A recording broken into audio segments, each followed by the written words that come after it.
नमस्कार, स्वागत है आपका हमारे यूट्यूब चैनल पर। बात करते हैं एसबीए विद्यालय आधारित आकलन के प्रश्नोत्तर की यानी मूल्यांकन भाग की। मूल्यांकन के अंतर्गत आपको प्रश्न पूछे जाएंगे, उसके आंसर आप किस तरह से दे सकते हैं। तो ये वीडियो सहायता के लिए बनाया गया है। पहला प्रश्न है, ब्लूप्रिंट निर्माण निम्नलिखित में से किस आकलन का महत्वपूर्ण हिस्सा है। तो इसका उत्तर राइट होगा योगात्मक आकलन, आधारलेखा का आकलन, रचनात्मक आकलन, यानी उपयुक्त सभी इसका ऑप्शन राइट करेंगे। अगला प्रश्न, जिसका उपयोग शिक्षणगण मौखिक, लिखित और प्रदर्शन आदि तरीकों से करते हैं, उसको हम क्या कहेंगे। उसका राइट करेंगे आप चेकलिस्ट। अगला प्रश्न, विद्यार्थियों के सीखने की प्रगति का आकलन करने के लिए शिक्षकों और हितधारकों के मार्गनिर्देशक बिंदु है प्रवृत्ति, दक्षता, सीखने के प्रतिफल या कौशल। तो यहाँ राइट करेंगे सीखने के प्रतिफल। अगला, विद्यालय आधारित आकलन में निम्नलिखित में से कौन सा सम्मिलित नहीं है। आधार रेखा आकलन, योगात्मक आकलन, अवचरणात्मक आकलन या रचनात्मक आकलन। तो यहाँ होगा अवचरणात्मक आकलन, जो कि इसमें सम्मिलित नहीं है। शिक्षा का अधिकार अधिनियम 2009 के नियम 23(2) का संशोधन चिन्हित करता है कि सभी राज्यों को कक्षावार विषयवार सीखने के प्रतिफल तैयार करने चाहिए। ये राइट करेंगे 1 नंबर। अगला प्रश्न, दिनेश अक्सर अपने दोस्तों के बीच किसी बात को लेकर उसके सही या गलत होने के बारे में स्पष्ट राय रखता है। तो इनमें से कौन सा जीवन कौशल विकसित है। तो इस पर राइट करेंगे अंतर्वैयक्तिक संबंध। अगला प्रश्न, एपलन फ्रेमवर्क में दक्षताएं और सीखने के प्रतिफल प्राप्त किए गए हैं विकासात्मक लक्ष्यों से। 1 नंबर इसमें राइट करेंगे। अगला प्रश्न, शिक्षक को कक्षा कक्षीय प्रक्रियाओं में जीवन कौशलों के समायोजन के लिए करना चाहिए जीवन कौशल युक्त समेकित पाठ योजना का निर्माण, विषय वस्तु में जीवन कौशलों की मैपिंग, विषय वस्तु का गहन अध्ययन, उपयुक्त सभी। तो यहाँ पे राइट करेंगे उपयुक्त सभी। निम्नलिखित में से असंगत समूह का चयन करना है। केस स्टडी, पोर्टफोलियो, साक्षात्कार पोर्टफोलियो, आकलन, अवलोकन, सर्वे या साक्षात्कार। तो यहाँ पे साक्षात्कार पोर्टफोलियो असंगत समूह होगा। अगला प्रश्न, व्यक्तिगत अधिगम आकलन में पहचान की जाती है सर्वे कार्य की, सामूहिक प्रदर्शन की, ग्रुप कार्य के परिणामों की, व्यक्तिगत भिन्नता की। व्यक्तिगत अधिगम आकलन में व्यक्तिगत भिन्नता की पहचान की जाती है। सीखने की क्षमता में अभिवृद्धि करना और विद्यार्थियों की दक्षताओं का मापन करना निम्न में से क्रमशः किस आकलन का भाग है। तो ये भाग होगा रचनात्मक आकलन और योगात्मक आकलन का। रूब्रिक है, ये विभिन्न मानदंडों के लिए प्रदर्शन स्तरों का विस्तृत विवरण भी है, ये व्यापक समूह भी है, मार्गदर्शिका भी है। तो यहाँ पे आप उपरोक्त सभी को टिक करेंगे। अगला, सीखने का आकलन में निम्नलिखित तरीके अपनाए जाते हैं। कक्षा टेस्ट, साप्ताहिक परीक्षा, सत्र पूर्व लीगी परीक्षा और सत्रांत लीगी परीक्षा। तो इसमें सभी विकल्प सही होंगे। सभी सीखने के आकलन में आधारित तरीके अपनाए जा सकते हैं। एसबीए का मुख्य उद्देश्य क्या है। विद्यार्थियों की सीखने की आवश्यकताओं को नहीं समझना, विद्यार्थियों की दक्षता बढ़ाने में सहायता नहीं करना, सीखने की परेशानी को दूर करने में मदद नहीं करना, या विद्यार्थी की आवश्यकता दक्षता को समझ हर संभव मदद करना। तो इसका राइट करेंगे 1 नंबर। केवल 4 नंबर ही सही होगा, केवल 4 ही सही है। फिर बात करते हैं अगले प्रश्न की। एक शिक्षक मल्टी ग्रेड सिंगल रूम कक्षा में पढ़ाता है। वह अपनी कक्षा के सभी बच्चों का अवलोकन और उनसे बातचीत कर अपनी डायरी में व्यक्तिगत, सामयिक, भावनात्मक और शैक्षणिक समस्याओं के बारे में लिखता है। आपके अनुसार उस शिक्षक की यह डायरी उसके क्या काम आती होगी। तो ये सभी काम में आती होगी, यानी उस आकर्षक बनाने में भी काम आती होगी, समूह बनाने में काम आती होगी, वातावरण निर्माण में भी काम आती होगी। तो सभी इसमें राइट करेंगे। दक्षता आधारित आदर्श आकलन किया जाता है। तो इसमें आप त्रैमासिक करेंगे। कक्षा 9 के अध्यापक के द्वारा विद्यार्थी से पूछा गया प्रश्न, यदि भारत की स्थिति है तो इससे संबंधित ब्लूम्स के किस स्तर की बात हो रही है। तो यहाँ पे विश्लेषण की बात हो रही है। 4 नंबर राइट करेंगे। किसी कक्षा में यदि शिक्षक विद्यार्थी को कक्षा टेस्ट लेता है और उसमें मिलान करने वाले प्रश्न उत्तर देता है, तो इनमें से कौन सा विकल्प सही होगा। तो इसमें होगा स्मरण और वस्तुनिष्ठ वाला, यानी 4 नंबर को राइट करेंगे। अगला प्रश्न, किशोर गरीब परिवार से हैं, उसे पढ़ने का बहुत शौक है, उसकी ड्राइंग और मौखिक अभिव्यक्ति बहुत अच्छी है, पर पारिवारिक जिम्मेदारियों के कारण विद्यालय में अनुपस्थित रहता है। एक शिक्षक के नाते आप किस प्रकार उसकी सहायता करेंगे। तो इसका राइट होगा केवल 3 और 4, 2 नंबर राइट करेंगे। केवल 3 और 4 इसमें करेक्ट करके। अगला प्रश्न, एनईपी 2020 में अध्यापक को ब्लूम्स के उच्च स्तरीय चौरस कौशल यानी एसओटी आधारित एक नील पत्र का निर्माण करना है। तो उसमें से किस विकल्प का चयन होगा। तो इसमें आप अवबोध, अनुप्रयोग, विश्लेषण और मूल्यांकन, यानी 1 नंबर इसमें राइट करेंगे।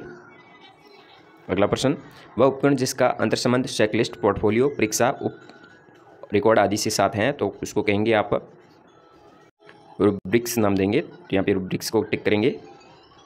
अगला प्रश्न, विषयों के साथ लीडरशिप, कला, स्वास्थ्य, खेल जैसे पहलू हेतु कौन सा कार्ड उपयुक्त होता होगा। तो यहाँ पे होलिस्टिक प्रोग्रेस कार्ड, यानी 3 नंबर राइट करेंगे।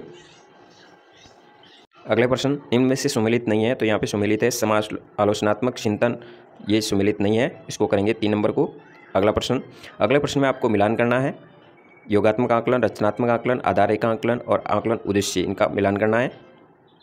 तो इस तरह से मिलान करेंगे। योगात्मक आकलन असेसमेंट फॉर लर्निंग, रचनात्मक आकलन असेसमेंट ऑफ लर्निंग, आधार रेखा सत्र आरंभ यानी शुरुआत में लिया जाने वाला, और आकलन उद्देश्य यानी व्यापक लचीली आकलन, आकर्षक आकलन बनाने के लिए। तो ये मिलान करेंगे। स्वयं रिपोर्टिंग आकलन के संबंध में सही कथन होगा, तो यहाँ पे ये राइट होगा। यह परीक्षण किसी व्यक्ति के लक्षणों, व्यवहार, विश्वास और दृष्टिकोण की अपनी रिपोर्ट पर निर्भर करता है। अगला, किसी विद्यार्थी के मस्तिष्क पर चोट लगी है तो उसके भावी प्रभाव किस उपकरण में दर्ज किए जाएंगे, तो ये होंगे रूब्रिक्स के अंदर उसके दर्ज किए जाएंगे। अगले प्रश्न में निष्कर्ष निकलने पर आपको कथन राइट करना है। 1, 3 और 4 इसको टिक करेंगे। अगला प्रश्न, विद्यार्थी के समूह किसी घटना तथा समस्या को रखकर उसे स्वतंत्र रूप से उसका समाधान करने हेतु आंकड़े और संबंधित सामग्री का एकत्रीकरण करना क्या कहलाएगा, तो स्वयं रिपोर्टिंग आकलन कहलाएगा। मौखिक प्रश्नों और छोटी छोटी गतिविधियों द्वारा शैक्षिक स्तर का पता लगाना सीखने के आकलन से संबंधित होगा। 4 नंबर राइट करेंगे। रचनात्मक आकलन से विद्यार्थी के बारे में बनी छवि के आधार पर किया जाने वाला मूल्यांकन किस आकलन का आधार बनता है, तो ये बनेगा योगात्मक आकलन का। तो राइट करेंगे 3 नंबर।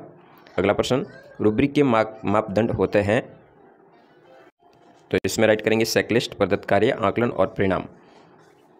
अगला प्रश्न, समय अंतराल पर सत्रांत में लिया जाने वाला आकलन, सत्र के अंत में जो आकलन होता है उसको योगात्मक आकलन कहते हैं।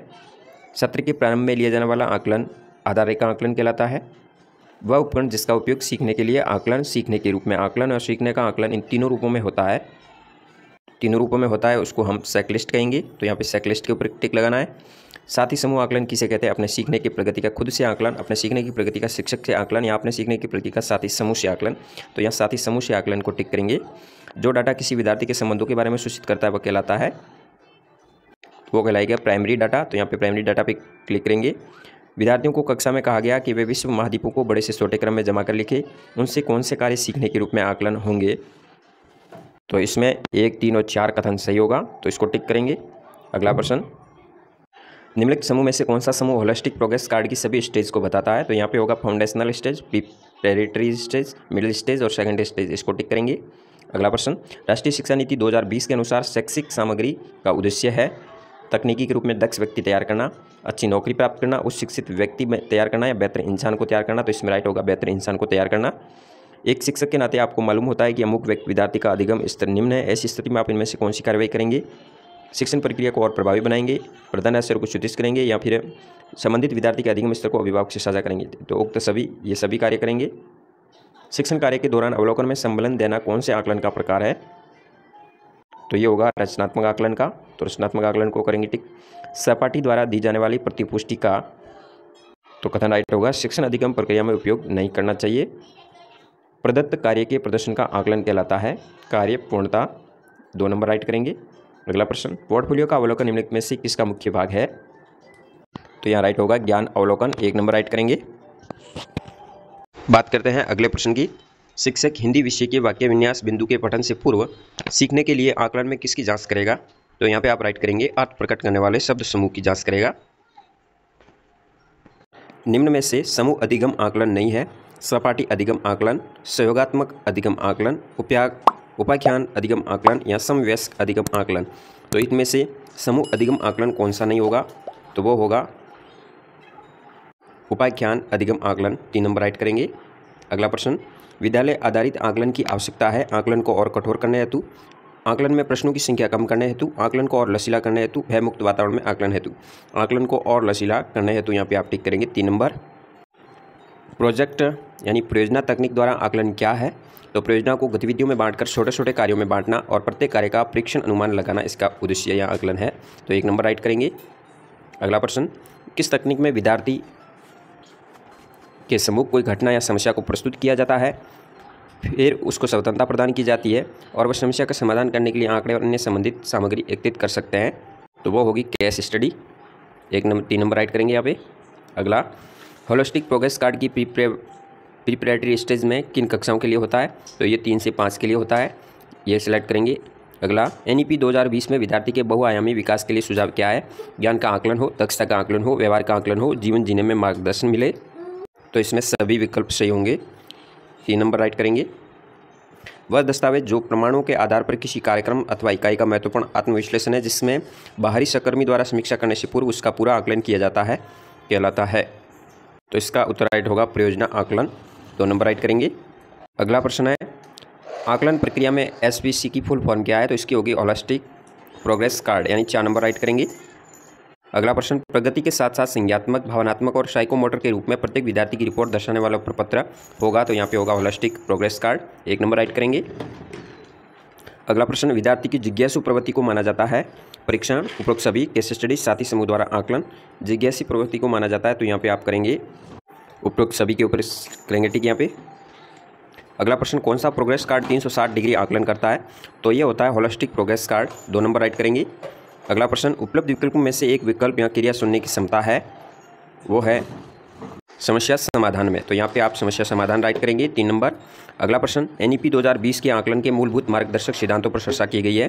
बुनियादी दक्षता और संज्ञा ज्ञान को प्राथमिकता देना, सीखने के सतत मूल्यांकन पर जोर, वर्ष के अंत में होने वाली परीक्षा का विशेष ध्यान, गुणवत्तापूर्ण शिक्षा पर जोर। तो इसमें आप राइट करेंगे 1, 2 और 4 सही होंगे, तो 4 नंबर राइट करेंगे। अगला प्रश्न, अवलोकन का अर्थ है, तो इसमें राइट करेंगे स्वयं की अनुपस्थिति में संग्रहण, साक्षात्कार द्वारा घटित घटना का वर्णन और आंकड़ों का संग्रहण, 4 नंबर राइट करेंगे। निम्नलिखित में से उचित समूह का चयन करना है, अंतःक्रिया आकलन, उपस्थिति अंतःक्रिया, अवलोकन आकलन, आकलन उपस्थिति, तो यहाँ राइट होगा आकलन उपस्थिति, 4 नंबर कॉलम राइट करेंगे। अगला प्रश्न, निम्नलिखित में से कौन सा कार्ड शिक्षा का नया आयाम होगा? तो वो है SPC card, holistic progress card, 4 number right करेंगे। सुमित कक्षा 7 का विद्यार्थी है, तो इसके द्वारा ब्लूम्स के किस स्तर पर सुमित को लाने का प्रयास किया जा रहा है? तो यहाँ पे आप लिखेंगे विश्लेषण, तो यहाँ पे आप टिक करेंगे अनुप्रयोग। अगला प्रश्न, गुणवत्तापूर्ण शिक्षा के लिए आवश्यक नहीं है, तो विद्यार्थी के उच्च कुल का होना आवश्यक नहीं है, यहाँ पे 1 नंबर राइट करेंगे। अगला प्रश्न, रूब्रिक्स तथा रेटिंग स्केल के साथ किस उपकरण का अंतर संबंध है? तो इसमें चेकलिस्ट, परीक्षा प्रश्नावली और उपयुक्त सभी राइट करेंगे। कक्षा में एक बालक गुमसुम रहता है, किसी से बात करने में झिझक महसूस होती है, उस पर जीवन कौशल पर काम करने की आवश्यकता है, तो यहाँ पे आप राइट करेंगे अंतर्वैयक्तिक संबंध, 1 नंबर राइट करेंगे। अगला प्रश्न, साथी की मदद करना और निर्देशों के अनुरूप प्रतिक्रिया देना किस आकलन का भाग है? तो ये होगा ज्ञान अवलोकन, 3 नंबर राइट करेंगे। अगला प्रश्न, एसबीए की आवश्यकता इसलिए हुई कि दस्तावेजीकरण की बोझ को कम किया जा सके, बाल केंद्रित तो गतिविधि आधारित शिक्षा हो, विद्यार्थी भय और तनाव मुक्त हो, अपनी अभिव्यक्ति देने में असमर्थ रहे, तो यहाँ पे 1, 2, 3 राइट होगा, 1 नंबर राइट करेंगे यहाँ पे।